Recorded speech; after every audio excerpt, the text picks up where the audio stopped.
Other nations and the question of evil. Before we see what happens next, let us see what the other nations were doing. How were they managing with the question of evil? What did they do to solve the problem of evils in the world? In order to give balance to her accounts, Balkis Abdul Kalam had decided to visit those other nations who weren't affected by the clash of the Roman Catholic Church, Protestant churches, and the advocates of the Enlightenment movement. Let us first begin with the Hindus. Ancient Hindu sages wanted to give answer to diversity and evil. Hinduism teaches that diversity and evil are not real. They are mere maya, illusion. The whole universe is just one entity. There is nothing called diversity or evil in life. The universe is eternal. It has no beginning or ending. The eternal universe has one great soul called the Brahma. Due to ignorance, man thinks he is different from the universe. For example, man sees a rope and thinks it is a snake. Man's perception was ignorant, and that is why he thought the rope to be snake. Evil isn't evil. Evil is ignorance. Evil is a god called Kali. Kali is a woman. Hindus have 330 million gods. There are bandits in India who offer human sacrifice to the goddess Kali. They kidnap people and shanghai them to the goddess of evil, violence, and death, Kali. Hinduism is deeply rooted in the worship of demons through the practice of puja. It is a type of black magic. Every Hindu has an idol in his house and worships it and offers prayer to it. The Bible tells us behind those idols are demons, 1 Corinthians 10, 19-20, Deuteronomy 32, 17-18. Hinduism has many evil teachings, but the greatest evil is introducing in the Hindu society the abominable caste system, which exalted some castes to the status of gods on earth while degraded other castes to status lower than the animals. The founder of Confucianism rejected idolatry. Confucius believed that the universe was created by God. He taught that the knowledge of that God was lost to man because of idolatry. He saw man was not doing well by his fellow man. He saw much violence, wars, and bloodshed. Seeing as we needed help, he came up with ethical system, which might enable man to live peacefully with his fellow man. He taught the virtues of courtesy, kindness, mercy, filial piety, families, neighbors, and above all loyalty to the king. He also taught forgiveness to those who wronged you. He held to the worship of ancestors. Therefore, Confucius' ethical religion was much better than the idolatry of the Hindus, Babylonians, Assyrians, Egyptians, Greeks, Romans, etc. Nevertheless, his ethical religion did not hold without the reference to an infinite God. Without the reference to an infinite point, all moral teachings were pointless. His religion did not gain many followers, and eventually the communist national system of Mao Zedong replaced it. Siddhartha Gautama was a Hindu prince before he became the Buddha and founded Buddhism. He revolted against Hinduism and rejected idol worship and caste system. He said evil isn't an illusion, but is real and comes as a result of sin and wrongdoing. He also said sin comes from man's body, which has evil aspirations. Then, he came up with his four noble truths: life is suffering, there is cause of suffering, there is cessation to suffering, and there is a way that leads to cessation to suffering. He believed that man can get rid of sin and evil through following his eightfold path, Buddha's moral teachings. Gautama Buddha correctly diagnosed evil, but he did not know how to get rid of it. He believed that through meditation, yoga, and following his ethical teachings, eightfold path, man can attain to nirvana, or nothingness. The first problem of Buddha, he considered human emotions, feelings, desires, cravings are causes of human suffering. Man has to extinguish those flames of passions so that he could achieve nirvana. Practically, it is impossible to extract those human passions. One needs to be a stone in order to get rid of his passions and cravings. Our emotions, passions, and cravings are part of our souls. Human soul consists of human mind and emotions. Man is spirit, soul, and body.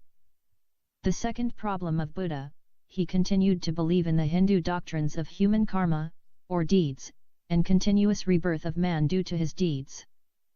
To break out or escape from the circle of birth and rebirth, man has to follow the eightfold path and meditation.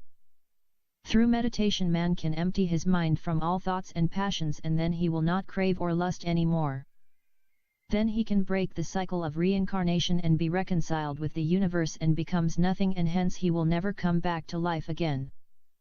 The ultimate goal of Buddhism is to stop one's reincarnation and rest forever in the sweetness of nirvana, nothingness.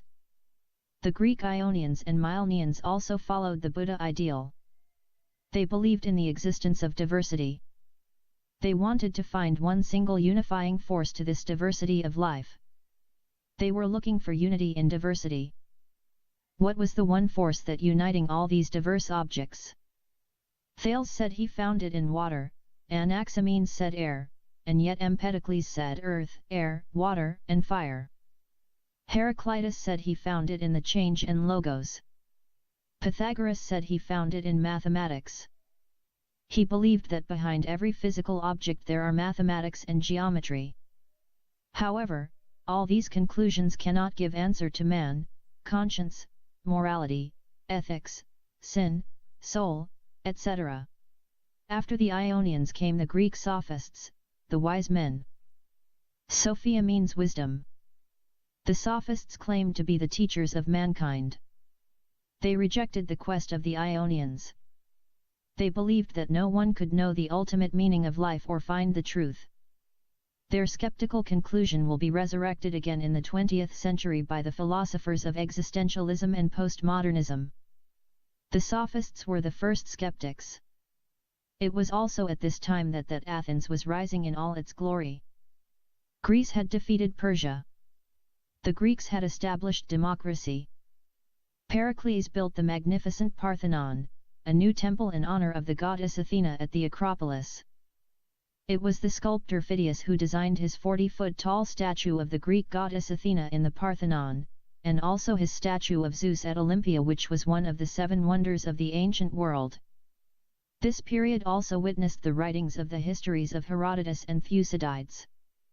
Alexander the Great would soon rise to power and conquer the entire world and establish the Grecian Empire in the east, which resulted in a new Hellenistic civilization.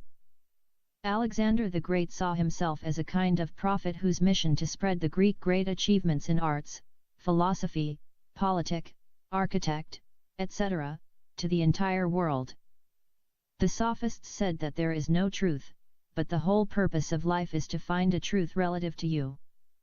This sounds exactly like the 20th century existential philosophy: life is meaningless and hence, make your own meaning and exist. For the sophists the truth is to rise in the Athenian society and to be successful. They claimed that if you pay them fees then they would make you a wise man and successful in the society. They were the teachers of moral virtues of wisdom, courage, temperance, and justice. Socrates was the first man to doubt their claim. He contended that moral virtues could not be imparted like knowledge from teacher to his student. The sophists also claimed to be the teachers of the art of rhetoric. They could teach you how to argue your point no matter whether it was true or wrong and win the argument. You could make an argument of anything and you could win your point of anything.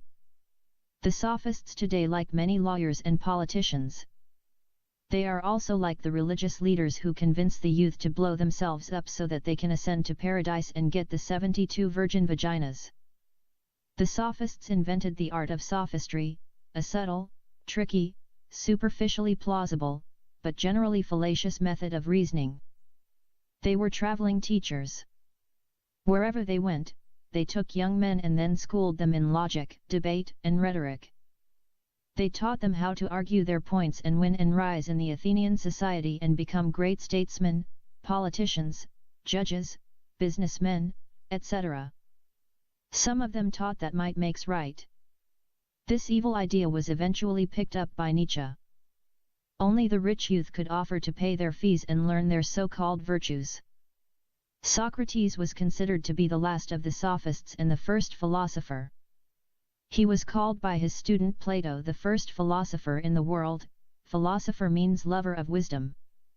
He was a big break. He started a new worldview.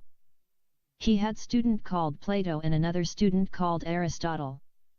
He rejected the claim of the sophists and argued that there is truth and it can be obtained by human reason. His conclusion will become the main goal of the philosophers of modernity and the Enlightenment thinkers who made human reason their idol, through which they believed they could obtain the absolute truth without the aid of God.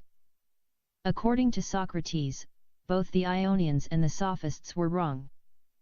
There is an ultimate truth and the purpose of man in life is to find that absolute truth. Such truth, when is found, can give answer and meaning to the question of man, morality, good, ethics, and the whole purpose of human existence. Socrates believed that man's quest is to find the highest ultimate good and to emulate that goodness. Moreover, he flatly rejected the sophists' ideal that moral virtues could be taught. He studied the ways man could acquire virtue. Socrates believed that if he can accurately define virtue, then he can divine how it is acquired. Does man obtain the virtues through teaching, practice, habit, or inheritance? He doubted that man could acquire virtues through teaching. In all the dialogues of Plato, Socrates was trying to find an answer to that important question. His philosophical system centered on virtues, morality, and the glory of man. He believed that there is something above man that gives meaning to man's life. He did not call it God, but reasonable understanding of the goodness of man. Many youth believed Socrates and began to question the traditional Greek values and ethics. Athens put Socrates to death because they believed that he threatened the social order by stirring up the teenagers. Athenian society believed that Socrates was corrupting the youth through his philosophy, which led them to rebel against the accepted traditions and moral standards of their city-state. He advised the youth to reject all their previous teachings and through human reason to find the highest good. The Athenians put Socrates to death, giving him hemlock to drink. Socrates believed that there was life after death and when you die you enter into this highest good. He was succeeded by Plato and Aristotle. Plato developed the teachings of Socrates into a huge philosophic system. He was the founder of the first school of philosophy which came to be known after his death, Platonism. He also was the founder of the first public school in the world which he named, the Academy. Many young men came to study in his school. One of his students, Aristotle, disagreed with many of his conclusions and created his own philosophical system which developed into another school of philosophy, Aristotelianism. Those Greek thinkers, Ionians, sophists, and philosophers, did not go into the idolatry of the Assyrians and Babylonians which made them barbarians and evil. Plato believed that every physical object is just a mere shadow of a perfect form. A dog is the shadow of the perfect form of dogness and a horse is the shadow of horseness.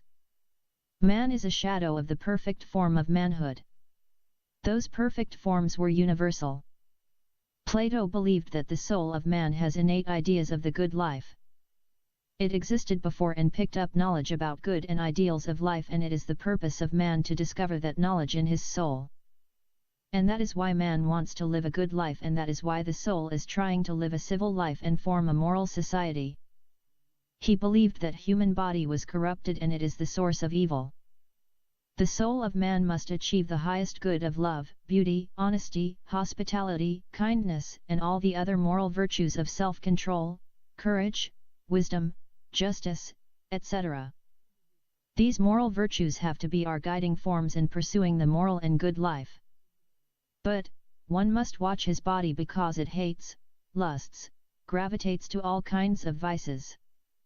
This creates conflict between the soul and the body. This is known as Platonic dualism. Aristotle disagreed with the Platonic forms.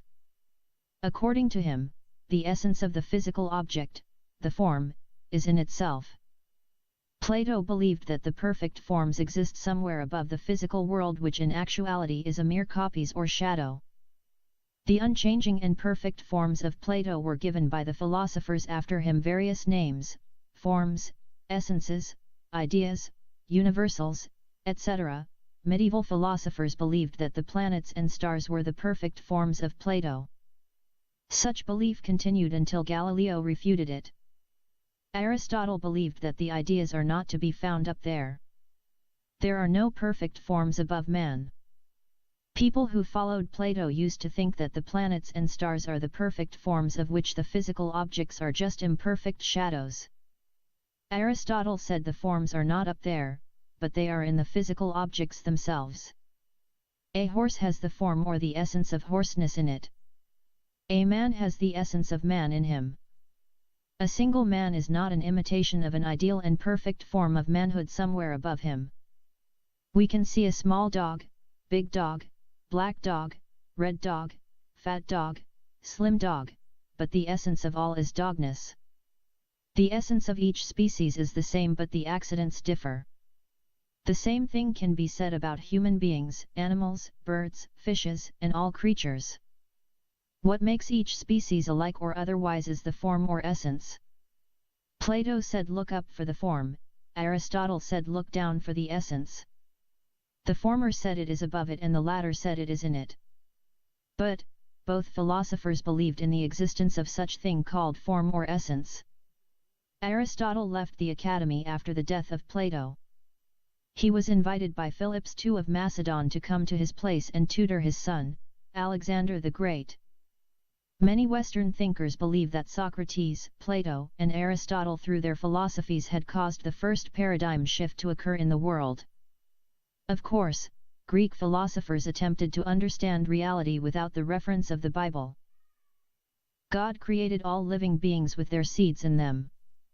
Each creature is created according to its kind. Man is created as a spiritual and moral being because he is created in the image and likeness of God. When God created Adam, he created all humanity with him. He took Eve out of Adam, his rib. The creation of the animals, insects, birds, fishes, and every creeping thing is done once and for all and all their seeds are created with them. God created the universe and everything in it in 6 days. In those 6 days, God created time, space, heaven, earth, water, air, trees, plants, rocks, stars, planets, animals, birds, fishes, and humans. God created one man and one woman and at the same time he created all human beings in Adam. When Adam sinned and fell, all his posterity sinned and fell with him.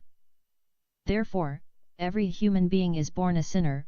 Genesis 1, 24-27, 3, 1-7, Romans 5, 12.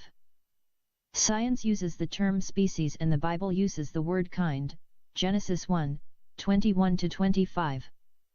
Man alone has been created in the image and likeness of God, Genesis 1, 26. Aristotle was the first philosopher to coin the word science and he was the one who started to put all things in genus, species, genres, etc. He wrote on zoology, botany, physics, astronomy, among others. His philosophy and writings on science led many Western thinkers to consider him infallible. Some considered his writings to be divinely inspired by God. They called him the prophet of science. One medieval thinker said God has not created man and left it for Aristotle to make him wise man. Plato and Aristotle were considered to be the greatest philosophers of all time. The English mathematician and philosopher, Alfred North Whitehead said, all the writings of Western philosophers are footnotes for the philosophy of Plato. Socrates, Plato, and Aristotle are considered pagan prophets.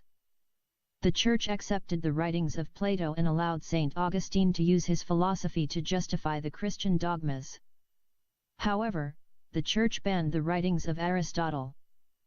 This ban would be lifted up after many centuries and St. Thomas Aquinas would use Aristotelian writings to justify other important Church dogmas such as Christ's presence in the Eucharist, the doctrine of transubstantiation.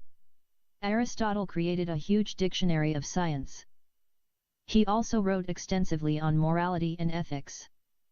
His works was used as encyclopedia of science and ethics.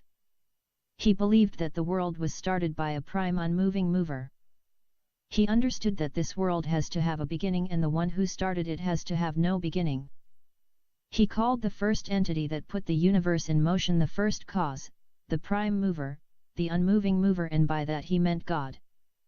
The ultimate good of Plato and the prime unmoving mover of Aristotle would be interpreted later on by St. Augustine and St. Thomas Aquinas as God of the Bible. While the Greeks were reaching out and trying to understand the ultimate cause of the universe, Israel fell in with idolatry, and God raised to them the prophets Amos, Habakkuk, Micah, Isaiah, Jeremiah, and Joel. They called on the nation to reject their idols and return back to the true God. The prophets were calling for a return to the revelation of God in the Bible. The Romans conquered the Greeks and adapted Plato and Aristotle. Greek became the universal language through the Roman conquests and expansion. Judea also came under Roman rule. The Jews were waiting for God to send his Messiah to free them from the bondage of Rome. The Apostle Paul wrote, "But when the fullness of time came, God sent forth his Son, born of a woman, born under the law." Galatians 4:4-5. The Jews, with their concept of monotheism and the Old Testament scriptures, with scores of prophecies regarding the Messiah, had prepared the way. The Greeks had provided a language that was the most precise instrument for the conveyance of human thought the world had ever known. The Romans had given humanity a time of peace and marvelous transportation and communication systems. God fulfilled his promise to Abraham that in his seed, Christ, all the nations of the earth will be blessed, Genesis 22:18. He also fulfilled his promise that the seed, Christ, of the woman would crush the serpent's head, Genesis 3:15. The incarnation of God into the planet took place at the right time. The Savior was born in the city of David, Bethlehem, and when he was 30 years old he made himself publicly known. "For unto you is born this day in the city of David a Savior, which is Christ the Lord," Luke 2:11. His baptism by John the Baptist, beginning of his ministry, his teaching, his elevation of man through his teaching, his mighty miracles evidencing the fact that he is divine, his healing of man as the source of doing away with evil and the fall, his casting out evil spirits, dying unto absolute justice for the sin of man, dying and raising again, his raising in time and space and conquering sin and death, having fully satisfied the justice of God. Through him we have victory over sin, evil, and death. His ascending into glory and offering man justification until his second return and making all things right and new.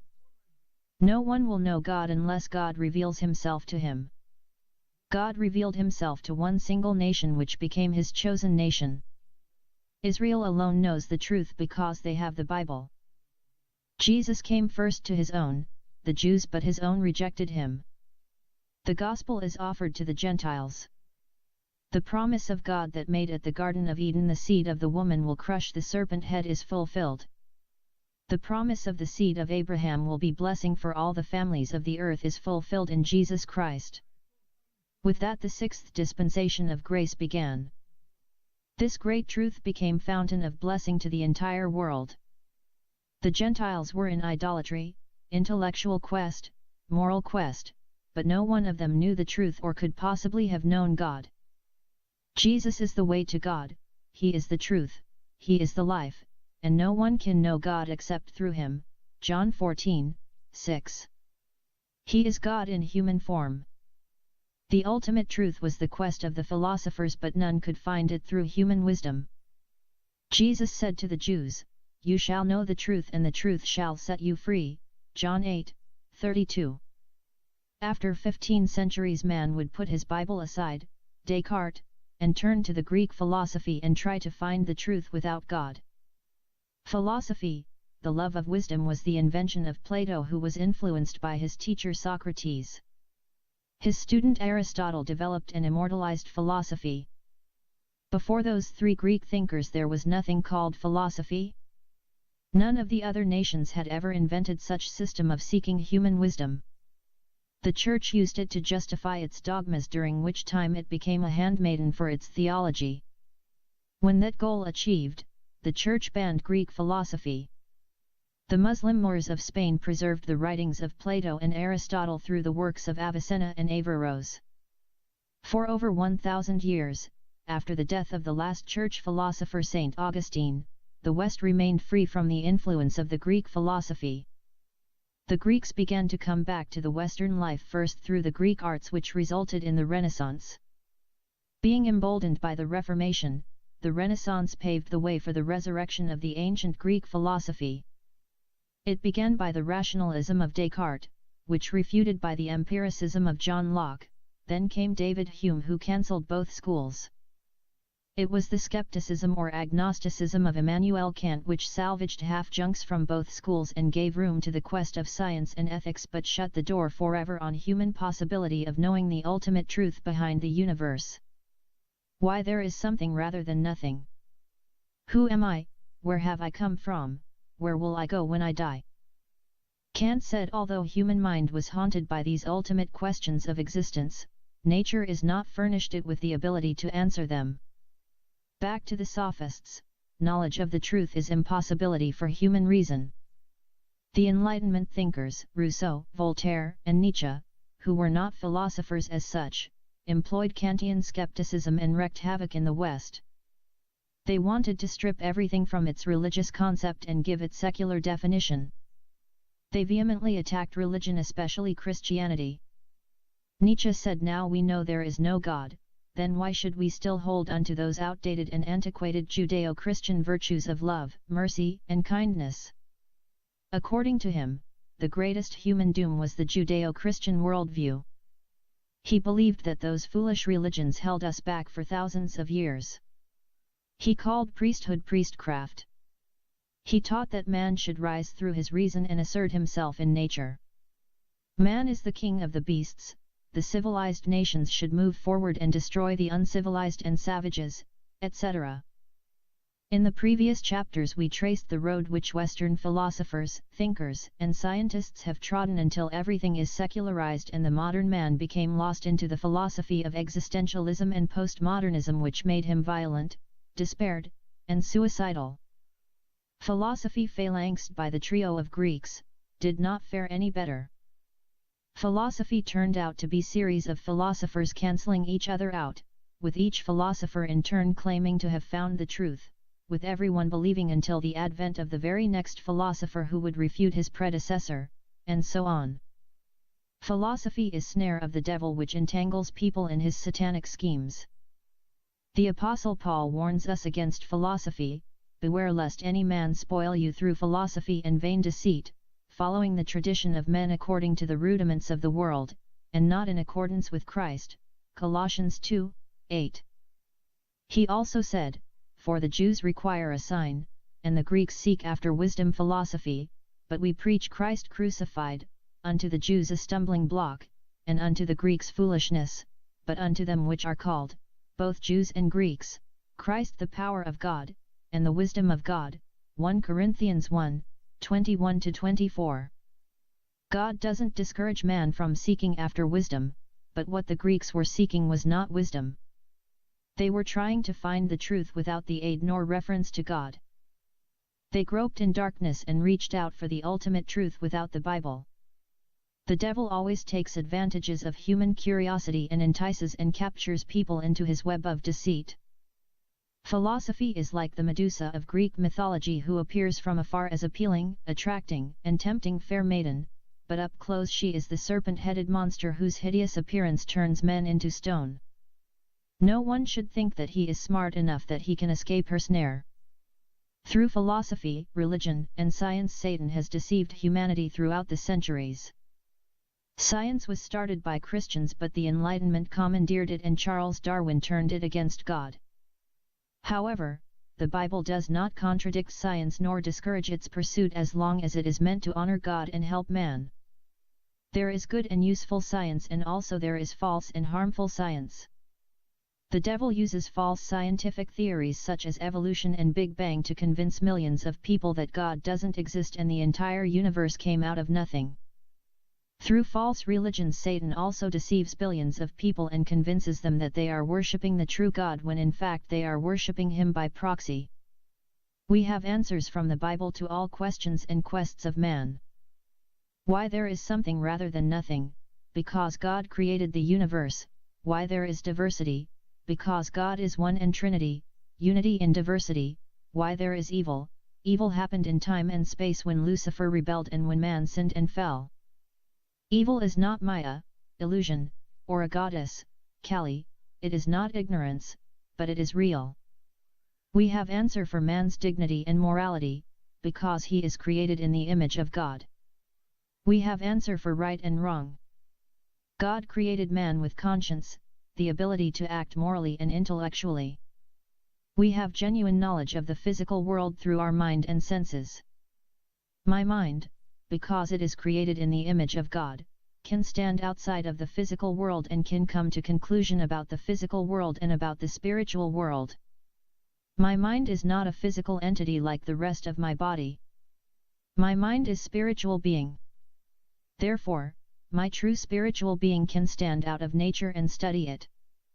God is spirit and man is spiritual being. Man consists of spirit, soul, and body. Ethics, the knowledge of good and evil, ontology, the knowledge of existence, and epistemology, the theory of knowledge, how do we know things? Those are the questions that the philosophers struggled to answer them. But for Jews and Christians, in the beginning God created heaven and earth, and then, God created man in his image, man fell, God promised to redeem man, the seed of the woman will crush the serpent head. Redemption is provided when the Son of God entered the human race through his incarnation and death on the cross atones for the sins of the world. Christ's first coming brought the sixth dispensation of grace, also known as the age of the Church, and his second coming will bring the seventh and last dispensation of the kingdom or the millennium, 1000 years, when he will rule the whole world, Revelation 20, 1-10. However, before his second coming there are two important occurrences, the rapture of the Church, 1 Thessalonians 4, 16-17, 1:10, Ephesians 3, 1-10, and it will be followed by the 7 years of the Great Tribulation, Revelation 6, 17. During the 1000 years of the millennium or kingdom of Christ, God will remove hostility from nature and humans and animals will dwell together in perfect peace. The Holy Bible says, "The wolf also shall dwell with the lamb, and the leopard shall lie down with the kid, and the calf and the young lion and the fatling together, and a little child shall lead them. And the cow and the bear shall feed, their young ones shall lie down together, and the lion shall eat straw like the ox. The nursing child will play by the hole of the cobra, and the weaned child will put his hand on the viper's den. They will not hurt or destroy in all my holy mountain, for the earth will be full of the knowledge of the Lord as the waters cover the sea." Isaiah 11, 6-9. There will be no more wars between nations, and he shall judge among many people, and rebuke strong nations afar off, and they shall beat their swords into plowshares, and their spears into pruning hooks. Nation shall not lift up a sword against nation, neither shall they learn war any more. Micah 4, 3. This verse is hanging on the door of the United Nations, but it will not be fulfilled until the second return of Christ, when he will inaugurate his 1000 years reign.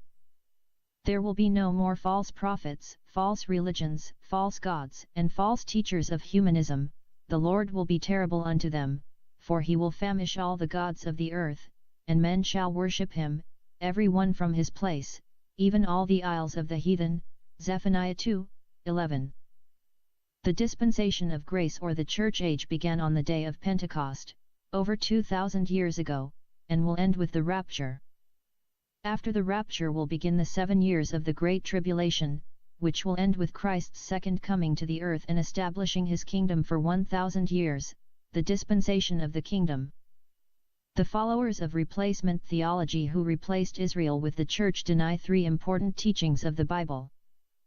The Roman Catholic Church, the Orthodox Church, and some Protestant churches, 1. Deny the rapture, 2. Do not believe in the restoration of the nation of Israel, and 3. Deny the literal reign of Christ in his earthly kingdom in the world for 1000 years. In conclusion, man cannot know the ultimate truth by himself. He cannot know the origin of the universe, his existence, the question of evil and sin, morality, meaning and purpose of his life, and the means of his salvation except God revealed them in the Holy Bible. Those nations who still follow man-made religions are in misery, darkness, ignorance, confusion, chaos, wars, abuse, etc. Voltaire said that within 100 years of his time, Christianity would be swept away from existence and pass into the obscurity of history. Yet, 50 years after his death, the Geneva Bible Society used his house and printing press to produce stacks of Bibles. The Holy Bible is the best-seller book of all time. No book has come even remotely close to it. No other religious book has been produced in millions as the Holy Bible. Christianity is the leading religion throughout the centuries. It led millions of people to the light of Jesus. President George Washington, first President of the United States, he said, "It is impossible to rightly govern the world without God and Bible." Immanuel Kant, German idealist philosopher, 1724–1804, he said, "I believe that the existence of the Bible is the greatest benefit to the human race. Any attempt to belittle it, I believe, is a crime against humanity." Abraham Lincoln, 16th President of the United States, 1809–1865, he said, "I am busily engaged in the study of the Bible. I believe it is God's word because it finds me where I am. I believe the Bible is the best gift God has ever given to man. All the good of the Savior of the world is communicated to us through the book." Jean-Jacques Rousseau, French skeptic, he said, "Jewish authors would never have invented either that style nor that morality, and the Gospel has marks of truth so great, so striking, so utterly inimitable, that the invention of it would be more astonishing than the hero." President Ronald Reagan, 40th President of the United States, he said, "Of the many influences that have shaped the United States into a distinctive nation and people, none may be said to be more fundamental and enduring than the Bible." Napoleon, Emperor of the French, 1804–1814, 1769–1821, he said, "The Gospel is not a book, it is a living being, with an action, a power, which invades everything that opposes its extension. Behold, it is upon this table, this book, surpassing all others. I never omit to read it, and every day with some pleasure." Pascal, French philosopher and mathematician, developed the modern theory of probability, 1623–1662, he said, "I prefer to believe those writers who get their throats cut for what they write." Isaac Newton, English mathematician and scientist, 1642–1727, he said, "We account the scriptures of God to be the most sublime philosophy. I find more sure marks of authenticity in the Bible than in any profane history whatsoever."